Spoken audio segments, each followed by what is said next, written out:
আজকে যে নাহিদ ইসলাম যে কথাগুলো বলল, যে কোনো ৭১ পন্থী বা ৭১ বিরোধী বলে কিছু থাকবে না। বাংলাদেশ চলবে ২৪শে আন্দোলনের ভিত্তিতে। কেন? কিসের ভিত্তিতে চলবে? অবশ্যই ৭১ এর ভিত্তিতে চলবে। ৭১ আমার হাজার বছরের শ্রেষ্ঠ অর্জন। কত বড় দুঃসাহস যে এনসিপির আহ্বায়ক নাহিদ ইসলাম বলে যে ৭১ পন্থী বা ৭১ বিরোধী বলে কিছু নেই। তারা একদিকে ফ্যাসিবাদের বিরুদ্ধে ঐক্য গড়ে তুলছে। কাদেরকে নিয়ে ঐক্য করছে? যুদ্ধাপরাধীদের নিয়ে, যুদ্ধাপরাধীর দলকে নিয়ে বা ৭১ যারা বিরোধিতা করেছে তাদেরকে নিয়ে। আপনি ফ্যাসিস্ট বিরোধী ঐক্য করবেন মুক্তিযুদ্ধ বিরোধী শক্তির সাথে। কি সুন্দর নীতি, কি সুন্দর আদর্শ, তাই না? কি এরা অদ্ভুত বিষয়। এরা এরা মনে হয় ওই যে কি বলে না? ওই মানে চোখে হাওয়া দেখে মানে হাওয়ায় গা ভাসাচ্ছে। তারা বাংলাদেশের মানুষকে তো এখনো চেনে না। আ বাংলাদেশের মানুষ একটু বুঝতে হয়তো সময় লাগবে। কি বলে? মানুষ কি আমি বলে? একটু আগে একটা কনটেন্ট ছেড়েছি। সেখানেও এই মন্তব্যটাই করছিলাম যে এখন তো আওয়ামী লীগ মাঠে নেই। ফাঁকা মাঠে গোল দেওয়ার চেষ্টা করছে। আওয়ামী লীগের জায়গায় আওয়ামী লীগের বিরুদ্ধে যা ইচ্ছে বলার চেষ্টা করছে। পারলে বলুক তো বিএনপির বিরুদ্ধে। মাঝে তো একবার বলেছিল যে মুজিববাদ, জিয়াবাদ বলে কিছু থাকবে না। তো জিয়াবাদ বলে কিছু থাকবে না। পরে তো এমন এক অর্থে ধাওয়া খেলো, এক অর্থে আরকি। এমন কথা শুনল, জবাব পেল, পরবর্তীতে আর জিয়াবাদ শব্দটা মুখে নিয়ে আসে না। যেহেতু বিএনপি এখনো আছে। সো আ আওয়ামী লীগ নেই বিধায় মুজিববাদ, আওয়ামী লীগ নিয়ে কথা বলছে, ফ্যাসিবাদ নিয়ে কথা বলতে মুখে ফেনা তুলে ফেলছে। আ রাইট। বিএনপির বিরুদ্ধে কথা বলে দেখুক। দেখি কত শক্তি। বলুক না। এরা সাইজ হয়তো দেখুক। মনে করছে আওয়ামী লীগ আর কোনদিনও আসতে পারবে না। এদের হ্যাঁ। কেন যেন এরকম একটা মানে অবাস্তবিক ধারণা তৈরি হয়েছে এদের। এদের কোনো আইডিয়াই নেই বাংলাদেশের আরো অনেক বিজ্ঞ মানুষকে আমি দেখেছি। তাদের অনেকেরই ধারণা যে আওয়ামী লীগ ৫০ বছরেও আসতে পারবে না। কিন্তু আওয়ামী লীগের যেই আ বাংলাদেশে আওয়ামী লীগের যেই আ আ আ আওয়ামী লীগের রুট বাংলাদেশের মাটির গভীরে। কেউ তাদের ঠেকিয়ে রাখতে পারবে না। হয়তো ভিন্ন ফর্মে নতুনভাবে কোনো না কোনোভাবে তারা তো অবশ্যই আসতেই আসবে। পারে। কোনো একটা সন্দেহ আদর্শকে নেই আপনি তাতে। কিভাবে চাপা দিয়ে রাখবেন? এক্সাক্টলি। মব দিয়ে আপনি কোনো আদর্শ আমি জামাতের কথাই ধরলাম। জামাতকে আপনি পছন্দ নাই করতে পারি। কিন্তু জামাত যারা করে তাদের কাছেও সেটা আদর্শ। আমরা তো এটার বিরুদ্ধে কথা বলেছি। যখন ৫ আগস্টের আগে ২রা আগস্টের দিকে ২০২৪ এ যখন জামাতকে নিষিদ্ধ করা হলো, তখন তো আমি নিজে বলেছি যে আইন করে কোন আদর্শকে নিষিদ্ধ করা যায় না। বরং সেটি আরো জঙ্গিপনায় রূপ নেয়। তো জি। বিষয় হচ্ছে জামাত তো অনেক বিতর্কিত একটি বিষয়। অন্তত আমাদের ৭১ এর জায়গা থেকে। সেখানে আপনি আওয়ামী লীগের মতন এমন ব্যাপক গণভিত্তিক একটি দলকে আপনি যতই ফ্যাসিবাদ বলুন না কেন, তার তো সমর্থক আপনি যদি 35% ধরেন, ৬ কোটি মানুষ আছে না? না আওয়ামী যদি লীগ ভোটার ফ্যাসিবাদী ধরেন, কে এভাবে করে? ফ্যাসিবাদের যে সংজ্ঞা সেটার সঙ্গে তো এটা মেলে না। ফ্যাসিবাদের বরং এই আচ্ছা সরকারের বলছি সঙ্গে ফ্যাসিবাদ মেলে। এই সরকারের কর্মকান্ডের সঙ্গে না ফ্যাসিবাদের সবকিছু মেলে আরকি। শুধু আওয়ামী লীগ কর্তৃত্ববাদ ছিল। অবশ্যই আওয়ামী লীগ কর্তৃত্ববাদী ছিল আওয়ামী লীগ। আওয়ামী লীগ পরবর্তী এসে স্বৈরাচারের রূপ নিয়েছে। আমি সব ধরে নিলাম। রাইট। আর যদি ফ্যাসিস্ট হয়ে থাকে, আমি তো এটা আপনার শোতে নয়, আপনার এই টক শোতে নয়। আমি অসংখ্যবার বলেছি, যদি আওয়ামী লীগ ফ্যাসিস্ট হয়ে থাকে, তাহলে ডক্টর ইউনূস সরকার হচ্ছে আরো বড় ফ্যাসিস্ট। আওয়ামী লীগ যদি ফ্যাসিস্ট হয়ে থাকে, তাকে ফ্যাসিস্ট হয়ে উঠতে ১৫.৫ বছর লেগেছে।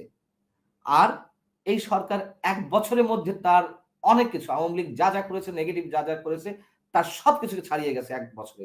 তাহলে বড় ফ্যাসিস্ট কে? সেই। এবং এই কথাটা তো ডক আ ডেভিড বার্গম্যান ব্রিটিশ সাংবাদিক। তিনি নিজেও তার Facebook স্ট্যাটাস দিয়েছেন ঘোষণাপত্রকে কেন্দ্র করে। যে ঘোষণাপত্র আছে ২০০৮ সালের ষড়যন্ত্রের নির্বাচনের মাধ্যমে আওয়ামী লীগ ক্ষমতায় এসে এক কর্তৃত্ববাদী ফ্যাসিস্ট ইত্যাদি হয়ে ওঠে। সেখানেও তো ডেভিড বার্গম্যান যিনি আওয়ামী লীগ সমালোচক ছিলেন, হুম। আওয়ামী লীগের সমালোচক ছিলেন। তিনিও তো বলেছেন যে এই আওয়ামী কথা লীগ এই শুধু আওয়ামী ষড়যন্ত্র লীগের সমালোচক না। তিনি নিজামীর আইনজীবী ছিলেন। না, ডেভিড বার্গম্যান ব্রিটিশ সাংবাদিক। ডেভিড বা ডেভিড বার্গম্যান নিজামীর আইনি পরামর্শক ছিলেন। না, তিনি তো সাংবাদিকতা করেছেন। তিনি আইনি পরামর্শক হবেন না। সাংবাদিকতা তো করছেন। কিন্তু তিনি সরাসরি ডেভিড বার্গ বা সরাসরি নিজামীর নিজামীর না, পক্ষ না, না, না, নিয়েছিলেন। না, পক্ষ নিয়ে এক কথা। পক্ষ নিয়ে এক কথা। তিনি আইনি আইনি পরামর্শ তিনি পরামর্শক হিসেবেও কাজ না, করেছেন তার। এটি আমার মনে হয় এটি ভুল ধারণা। এটি না ভুল ধারণা ইনফরমেশন। না। না, উনি তো আর আইনজীবী না। তিনি আইনি পরামর্শক হবেন। ডেভিড বার্গম্যান তো বিবিসির সাংবাদিক ছিলেন। জি। এবং হ্যাঁ, তো তিনি তো আর আপনি বলতে পারেন আইনি পরামর্শক হচ্ছেন আ ইয়া না মানে আইনি পরামর্শক বলতে তিনি আ খুব স্পষ্টভাবে নিজামীর পক্ষে অবস্থান নিয়েছিলেন। নিজামী পক্ষে অবস্থান নেননি স্পেসিফিক্যালি। সেখানে যুদ্ধাপরাধ যে মামলাগুলো তার যে বিচার প্রক্রিয়ার কিছু বিতর্কিত ইস্যু ছিল, কিছু অস্বচ্ছ প্রক্রিয়া ছিল, যেমন তার মধ্যে একটা স্কাইপ কেলেঙ্কারি, হ্যাঁ? তারপরে সুখরঞ্জন বালু যিনি আসামি হয়েছিলেন, মানে সাক্ষী হয়েছিলেন দেলোয়ার হোসেন সাঈদীর, তাকে খুঁজে পাওয়া গেল না। এরকম নানা ইস্যুতে তিনি কথা বলেছিলেন। না, কথা না, না, না, বলেছিলেন না। বা তিনি যেই যুক্তিগুলো উপস্থাপন করেছিলেন ওগুলি খুবই পক্ষপাত দুষ্ট ছিল। আমি খুব দেখুন দায়িত্ব নিয়ে বলছি। আপনি যদি না, এইটা না নিয়ে আমার কথা বলতে চান আমি আরেকদিন আপনার সঙ্গে তথ্য উপাত্ত নিয়ে আমি বসবো। আমি আমি ঠিক আপনার আছে? সাথে কথা বলব। জি। এটা তার দৃষ্টিতে তিনি সমালোচনা করেছেন। তার দৃষ্টিতে আচ্ছা। তিনি সমালোচনা করেছেন। ওকে। এখন তো সমালোচনা সেই আমাদের মতো হয়ে গেল। এখন তো সমালোচনা এই সরকারেরও করছে। রাইট, তার মানে তিনি ফ্যাসিবাদের দোষর হয়ে যাচ্ছেন? তা রাইট। না। ওই দৃষ্টিতে মনে হয় আমাদের দেখাটা ঠিক হবে না। তার দৃষ্টিতে তিনি কথা বলেছেন। যুদ্ধাপদের বিচারের প্রক্রিয়ায় নানান ধরনের অসঙ্গতি তার দৃষ্টিতে ধরা পড়েছে, অস্বচ্ছতা ধরা পড়েছে, সেটি নিয়ে তিনি কথা বলেছেন। এটি বলতেই পারেন একজন সাংবাদিক হিসেবে। এখন যেমন ঘোষণাপত্রের বিভিন্ন বিষয় নিয়ে তিনি কথা বলছেন এই সরকারের বিরুদ্ধে। এখন ঘোষণাপত্রের বিষয়ে তো আপনার পিনাকি ভট্টাচার্যও কথা বলছে, তাই না? না, এখন বিষয় হচ্ছে যে কে হার্ড লাইনে কথা বলছে, কে জঙ্গিবাদকে উৎসাহিত দিচ্ছে, কে উদার গণতন্ত্রের পক্ষে কথা বলছে। আপনার আমার সেটি জেনারেল, মানে যে কমন সেন্স, সেটা দিয়ে বিচার করতে হবে। জি। এখন আপনি যার কথা বললেন তিনি তো স্পষ্টভাবে দেশে জঙ্গিবাদ কায়েম করছেন। জঙ্গিপাড়া ছড়াচ্ছেন, ওহী নাজিল করছেন। হ্যাঁ? ফরাসি দার্শনিক হয়েছেন। তো আ তার সাথে নিশ্চয়ই আমি ডেভিড বার্গম্যানের তুলনা করব না। সরি। আমি আমি ডেভিড বার্গম্যানের অনেক ধরনের বিতর্ক থাকতে পারে তার সম্পর্কে। কিন্তু আমি ওই ফরাসি দার্শনিকের সঙ্গে ডেভিড বার্গম্যানের তুলনা করব না। আচ্ছা। আ ইকবাল হোসেন এটি প্রশ্ন করেছেন যে, জুলাই ঘোষণাপত্র ও ফেব্রুয়ারিতে নির্বাচনের কথা বলে জাতিকে ব্যস্ত রেখে পর্দার অন্তরালে কলিমুল্লাহ স্যার সহ, পান্না ভাই সহ আপনার কথা বলছে আরো অনেককে দমনের ষড়যন্ত্র চূড়ান্ত হয়ে গেছে। এটা কি পান্না ভাই জানেন? না, আমাদেরকে দমনের চূড়ান্ত সিদ্ধান্ত বা চূড়ান্ত অবস্থা আমি আসলে জানি না। তবে আমি যে ধরনের খবর পাচ্ছি নানান মাধ্যমে, উদ্বেগজনক খবর, আ উৎকণ্ঠা তো আছেই। এবং ধরুন আপনার সাথে কথা বলতে যদি আমাকে আ কোনো এক ফেক মামলায় জড়িয়ে অ্যারেস্ট করে নিয়ে যায়, তাতে অবাক হওয়ার কিছু থাকবে না, প্রস্তুত আছি। তাই বলে কণ্ঠ থামানো যাবে না। তাই বলে কণ্ঠ আ অবদমিত করতে পারবে না। এটুকু স্পষ্ট ভাষায় উচ্চারণ করতে চাই। সেরকম যদি হয়, সেরকম যদি হয়, তাহলে আমার দর্শকদের জন্য কিছু বলে যান। যদি আল্লাহ না করুক, যদি এরকম আচ্ছা, পরিস্থিতিতে হয়, আপনি না, কোন বিষয়টি সুযোগই হচ্ছে কি পেলেন না। রাইট? হ্যাঁ। বিষয়টি হচ্ছে কি এরকম কিছু ঘটবে ডেফিনিট করে বলা যাচ্ছে না। আবার কিছু ঘটবে না, তাও বলা যাচ্ছে না। যেহেতু ঝুঁকির মধ্যে দিয়েই কাজ করতে হচ্ছে। আমি শুধু একটি কথা বলব। দেখুন, সাংবাদিকতা করছি, অনেকে তো করার জন্য করে। অনেকে আম আ সংসার চালানোর জন্যই করে। পেশাদারিত্বের জায়গা থেকে অনেকে করে। নানান ধরনের ডেফিনিশন থাকতে পারে, নানান ধরনের কারণ থাকতে পারে। যদি রিয়েলি কেউ সাংবাদিকতা করতে চায় বা যারা করছেন, আমি মনে করি অন্তত সত্যটুকু উচ্চারণ করতে হবে। দেখুন, আপনি মুসলমান, আমি মুসলমান। কে কতটুকু ধর্ম পালন করি কি না করি সেটি ভিন্ন কথা। কিন্তু বেসিক জায়গাটা তো আমরা তো সৃষ্টিকর্তায় বিশ্বাসী, তাই না?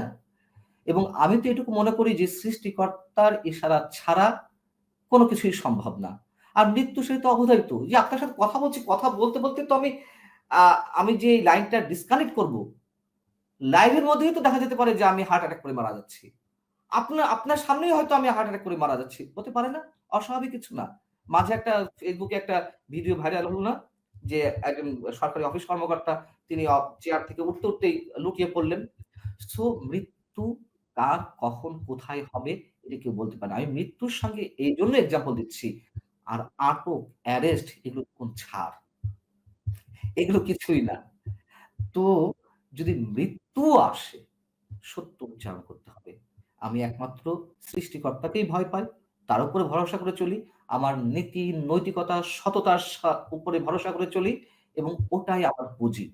এর বাইরে যদি কিছু হয়, মনে করব এগুলো আমার পাওনা, ওটা আমার পুরস্কার।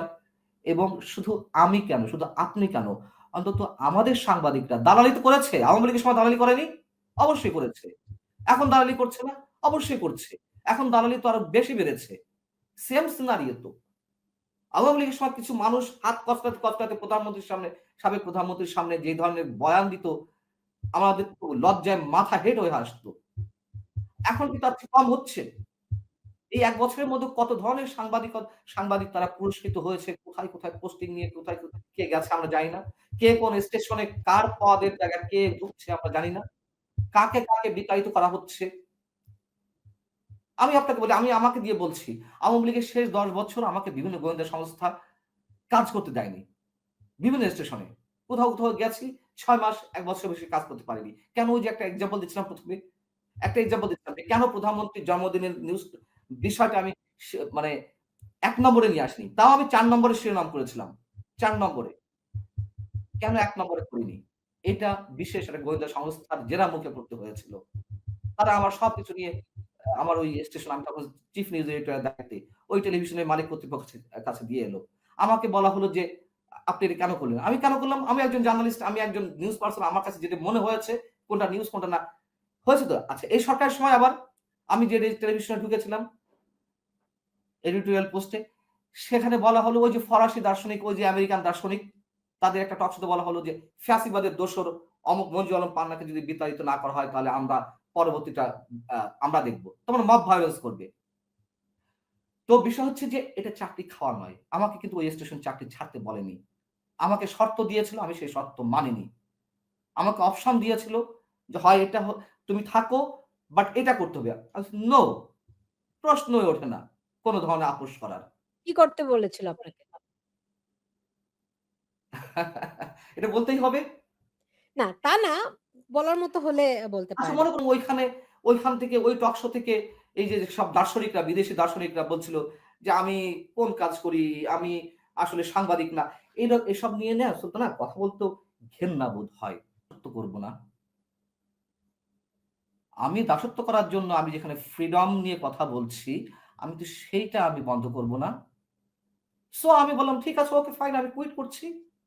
আমি নিজে রিজাইন করলাম।